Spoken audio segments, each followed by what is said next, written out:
अब हम 12 सप्ताह के कैलेंडर पे आते हैं। मैं दीपक जी से अनुरोध करूंगी कि एक बार कैलेंडर को स्क्रीन पे दिखा दें। इस 12 सप्ताह के कैलेंडर में जैसा कि आप देखेंगे कि इसमें 7 सत्र आयोजित हैं और सभी सत्र में इस बात का ध्यान रखा गया है कि हर सत्र में कोई ना कोई गतिविधि अवश्य संचालित हो और उसमें सभी बच्चे पूरे उत्साह के साथ प्रतिभाग करें। तो कैलेंडर का सबसे पहला सत्र है हमारा मॉर्निंग सर्कल टाइम। इसमें बच्चों का स्वागत है, प्रार्थना है, स्वास्थ्य और साफ सफाई के बारे में बच्चों को जानकारी देनी है और बच्चों से स्वतंत्र वार्तालाप।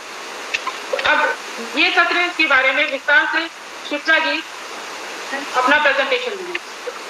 लखनऊ मंडल से इस यूट्यूब तक से जुड़े हुए विभाग के सभी आदरणीय अधिकारीगण, सभी शिक्षक साथी, मैं क्षमा सिंह आपका हार्दिक अभिनंदन करती हूँ। जैसा कि हम देख रहे हैं कि बच्चे जब हमारे पास कोविड-19 के कारण एक लंबे अंतराल के बाद आ रहे हैं, तो रिसर्च बेस्ड डॉक्यूमेंट्स एनसीईआरटी द्वारा विद्या प्रवेश दस्तावेज तैयार किया गया है। उस मॉड्यूल में दी गाइडलाइन के अनुसार हमें शुरुआत के 3 महीने में गतिविधियां करानी है। इसमें हमारी जो पैडागॉजी होगी वो होगी कि प्ले बेस्ड खेल में और बच्चों से ज्यादा हम इंटरेक्शन करें और एनवायरमेंट बच्चों को उनके परिवेश हम एनवायरमेंट ऐसा परिवेश हम शुरुआत से ही उनको सिखाएंगे नहीं बल्कि उन्हें सीखने के लिए तैयार करेंगे। जो सीखने के आधारभूत कौशल होते हैं उन कौशलों का हम निर्माण उनमें कर रहे होंगे। शिक्षा का आधार हमारा कला होगा, जहाँ बच्चों की पूर्व प्राथमिकता को हम प्राथमिकता दे रहे होंगे, उनके पूर्व अनुभवों को, जहाँ बच्चों की हम सोच को मान्यता दे रहे होंगे। स्कूल लाने के लिए जरूरी है एक ऐसा पाठ्यक्रम उनके सामने हम रखें जो सहज ही उनको पढ़ने की ओर खींचाए। इसी क्रम में हमारे विभाग द्वारा उत्तर प्रदेश से 12 सप्ताह की गतिविधि कैलेंडर हम लोग को प्रदान किया गया है। लेकिन इस कैलेंडर को हम जब शुरुआत करें इससे पहले ये सुनिश्चित कर लें कि चहक कार्यक्रम जो कि विद्यालय तैयारी स्कूल रेडनेस की जब हम बात कर रहे हैं तो वहाँ बच्चों की तैयारी और अभिभावक की तैयारी के साथ साथ विद्यालय की तैयारी, इन तीनों तैयारी की हम बात करते हैं। क्योंकि बच्चे का जो सीखने का पहला स्थान है वो उनका घर, पहले शिक्षक उनके माता पिता हैं, तो माता पिता को गतिविधियों में शामिल करना यहाँ बहुत ही महत्वपूर्ण हो जाता है, जिससे घर पर वो बच्चों को उचित वातावरण प्रदान कर सके। तो अभिभावकों की तैयारी एवं उन्मुखीकरण हेतु 3 माह का ये जो स्कूल रेडीनेस कार्यक्रम चलेगा, कक्षा 1 के छात्रों के साथ चहक कार्यक्रम का आयोजन हमें करना है। सर ने जैसे बताया कि children having happiness in ambience and acquiring knowledge, हमें एक उनको खुशनुमा पक्षियों की उस तरीके एक माहौल देना है।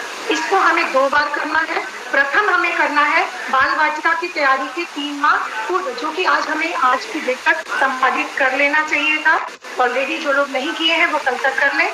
इसमें हम अभिभावक को बुला रहे होंगे और उन्हें इन 3 महीनों की गतिविधि कैलेंडर में उनसे हमारी क्या अपेक्षाएं हैं वो अपने बच्चे को नियमित विद्यालय भेजें। दूसरा, हम इसकी समाप्ति पर चहक का कार्यक्रम करेंगे जो कि 3 महीने के बाद कर रहे होंगे।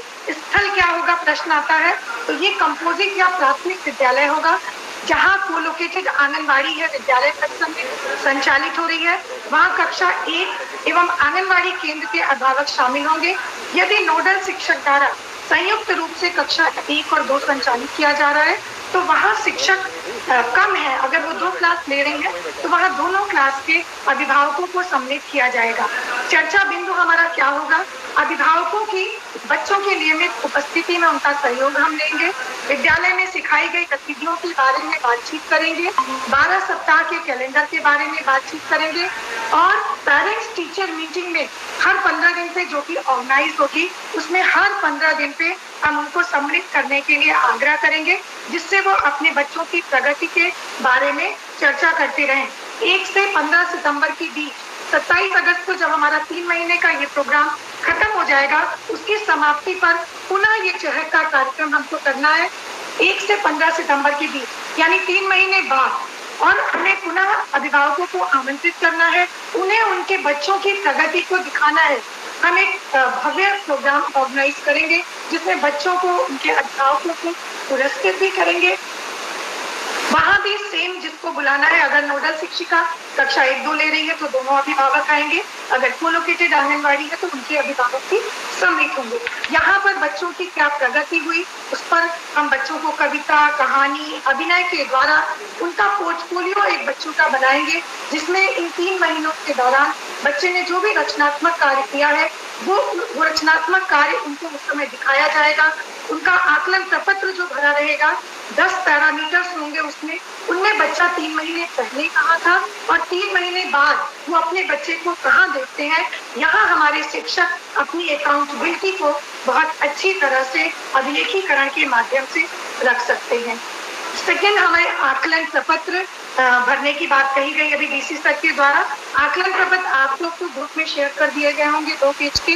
3 महीनों की जो गतिविधियां हैं, इससे एक आकलन पत्र में पहला पेज जो है उसमें बच्चों से संबंधित सभी सूचनाएं हैं। बच्चे का नाम, विद्यालय का नाम, विद्यालय का यूडा स्कोर, ब्लॉक, जनपद, शिक्षिका का नाम, बच्चे के अभिभावक का नाम, मोबाइल नंबर, इस तरह की जो बेसिक सूचनाएं होती है वो पहले पेज पर होंगी। बच्चे का जेंडर क्या है। नेक्स्ट पेज पे बाईं तरफ हम देखेंगे बच्चों के 10 प्रश्न होंगे, संकेतक होंगे, ये इंडिकेटर होंगे जो बिना किसी परीक्षा के शिक्षिका क्लास में ऑब्जर्वेशन करके देख रही होगी कि वो बच्चा शुरुआत में इन 10 पैरामीटर पे कहाँ है और बाद में इन 10 पैरामीटर पे कहाँ है।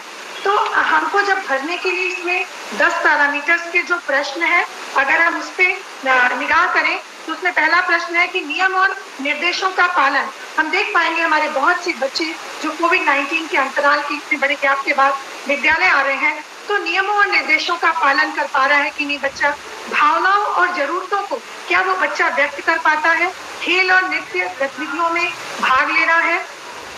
व्यक्तिगत स्वच्छता पे भी हम देखेंगे कि साफ सुथरे कपड़े, नाखून, बालों में कंघी, हाथ धोना, इस पर भी हम उसको इंडिकेटर पर बच्चे को मार्क्स तो नहीं कहेंगे, कोई परीक्षा नहीं है, लिखित या मौखिक, सिर्फ अवलोकन से हम चिन्हित करेंगे उस बच्चे को। फिर उसके बाद कार्ड में लिखी संख्याओं का मिलान, क्या बच्चा जो भी चीजें हैं उससे मिलान कर पाता है कि नहीं। एक घर है तो उसको एक छाता से मिलान, 2 फूल है तो 2 मोजे से मिलान, वस्तुओं को लंबे से छोटे, चौड़े से पतले को व्यवस्थित कर पाता है कि नहीं, क्रम को पूरा कर पा रहा है कि नहीं। पैटर्न, किसी भी तरह का पैटर्न देते हैं बच्चों को, पत्तियों, कंकड़, तीली का, तो बच्चा क्या उस पैटर्न की अवधारणा को समझ रहा है कि अगर मैम ने 2 कंकड़ 1 पत्ती, 2 कंकड़ 1 पत्ती रखा है तो मुझे उसके आगे इस पैटर्न को कैसे बढ़ाना है।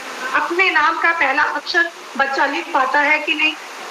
एक प्रश्न और रहेगा कि दिए गए अक्षर से शुरू होने वाले वस्तुओं की पहचान। अगर बच्चे का नाम मीना है तो क्या बच्चा माँ से चीजें मछली है, इस तरह की चीजें पहचान लेता है कि नहीं। व्यक्तिगत घटनाओं को सही क्रम में व्यवस्थित कर पाता है कि नहीं। इसमें हम बच्चे को जैसे कह रहे थे 1 से 3 के बीच में हम नंबर देंगे, जो हमारे पास होगा बच्चे को बिल्कुल भी नहीं पता चलेगा कि उसका आकलन हो रहा है। हम इसको कलर से भी कर सकते हैं। 1 उसको देंगे जो बच्चा स्वयं कर लेगा, 2 उसको देंगे जो बच्चा शिक्षक की मदद से कार्य कर लेगा, और 3 उसको देंगे जिसमें बच्चा शिक्षक की मदद के बावजूद भी नहीं कर पाएगा। इसको हम हरा, अगर बच्चा स्वयं कर लेता है तो हरा करके, बच्चा अगर मदद ले रहा है तो पीले रंग से दर्शा सकते हैं, और अगर बच्चे को बहुत परिश्रम की आवश्यकता है शिक्षक को तो वहाँ लाल रंग से भी दर्शाया जा सकता है। ये आकलन प्रपत्र को इसमें किन्हीं 10 प्रश्नों पर, क्योंकि देखिए हम किसी एक चीज पर तैयारी कर रहे हैं, बच्चों को सिखा रहे हैं, तो इन्हीं 10 संकेतक पर 3 महीने बाद पुनः हम बच्चों को, जब बच्चा गतिविधियों में सन्निहित होगा, कुछ खेल खेल रहा होगा, तो हम 3 महीने बाद फिर बच्चे का आकलन करेंगे। अब हमारा बच्चा कहाँ पे आ गया है, कितनी प्रगति है, जिसे हमें पेरेंट्स के साथ शेयर करना होगा। यहाँ हमें एक पोर्टफोलियो बनाना होगा।